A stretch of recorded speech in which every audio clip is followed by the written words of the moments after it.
Your voice, your station. So, you want to hear school students talk about their travel experiences, learnings, escapades, episodes, knowledge, incidents from all the corners of the globe? Terra Talk, platform from where young voices reach out to the world. Brought to you by Terra Adventures. Today we have a very interesting and engaging topic, which is our trip to Sanchi. We learned a lot from the trip and also a lot about Buddhism. I have 3 more team members with me. My name is Vivan. My name is Naisha. My name is Sam. And my name is Ahana. We are sure you will learn a lot from our podcast. Terra Talk, platform from where young voices reach out to the world. So, Naisha, can you tell us a brief history about Buddhism? Sure. Buddhism was started by Siddhartha Gautama, who was born 2500 years ago in the Shakya clan.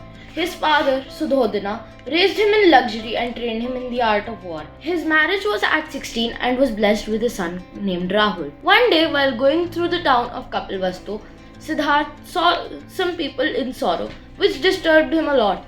He then left his palace to find answers when he was 29 years old. He heavily meditated after going to see many gurus but still remaining confused, and finally attained enlightenment under a Bodhi tree in Gaya, present-day Bihar. This gave him the name Gautam Buddha, or the Enlightened One. He spread the message of compassion and peace. He also shared teachings about the middle path, which consisted of 8 principles to attain enlightenment, which were collectively known as the Eightfold Path. This religion was finally started in 5th century BCE. The Buddhist population currently is 6%. The top 10 countries with Buddhism are Taiwan, Macau, Japan, Vietnam, Laos, Tibet, Sri Lanka, Bhutan, Myanmar, Cambodia and Thailand. And Buddhism is gradually becoming popular in the world. Wow, that's really interesting. But how is Sanchi related to Buddhism? Sanchi is a place in Madhya Pradesh, India. It has a rich history tied to the spread of Buddhism in India.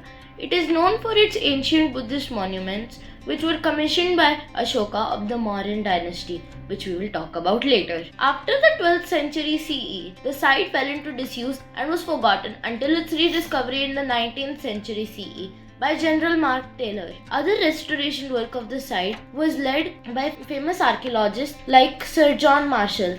It is now recognized as a UNESCO World Heritage Site and is monitored by the Archaeological Survey of India. It is celebrated for its well-preserved stupas, temples, monasteries, etc. That is a lot of information. Thank you, Naisha. Now, the Sanchi Stupa is one of the most important part of Sanchi. So, Sam, what do you know about it? Well, the Sanchi Stupa is a place of Buddhism and was created to honor the teachings of Gautam Buddha. To enter the stupa, we had to enter from the south gate, as whenever we enter any holy place in India, we touch the feet of the gods, and the gods' feet are always pointed towards the south. The Sanchi Stupa was created in 300 BC and is believed that the stupa houses Gautam Buddha's ashes. Really? I never knew that. Yeah, and when I went to the Sanchi Stupa, I also saw that there were carvings of something related to Greek on the pillars. Do you know anything about that?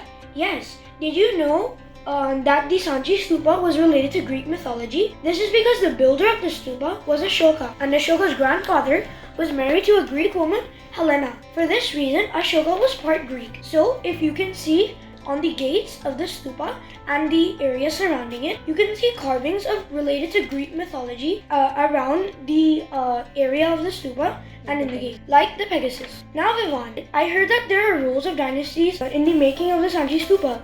Can you tell us what they are? So, the roles of making the Sanchi Stupa of dynasties is very vast and interesting. First, I think I should talk about what a stupa is. A stupa features a large hemispherical dome symbolizing the universe, topped by a central pillar that represents the connections between heaven and earth. Now let's get back to our topic, which is the roles of dynasties in making the Sanchi Stupa. When Ashoka made the stupa, it was pretty small, but when other dynasties came, they improved it and made it larger.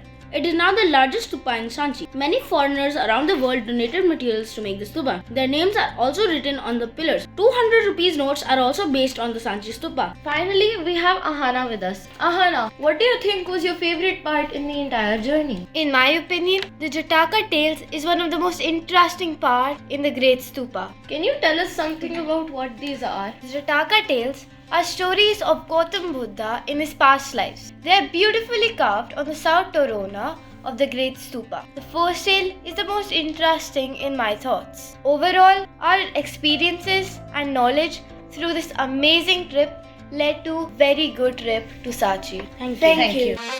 Like what you're listening? Stay tuned for a new podcast on classroomworld.com. Terra Talk, the #1 station.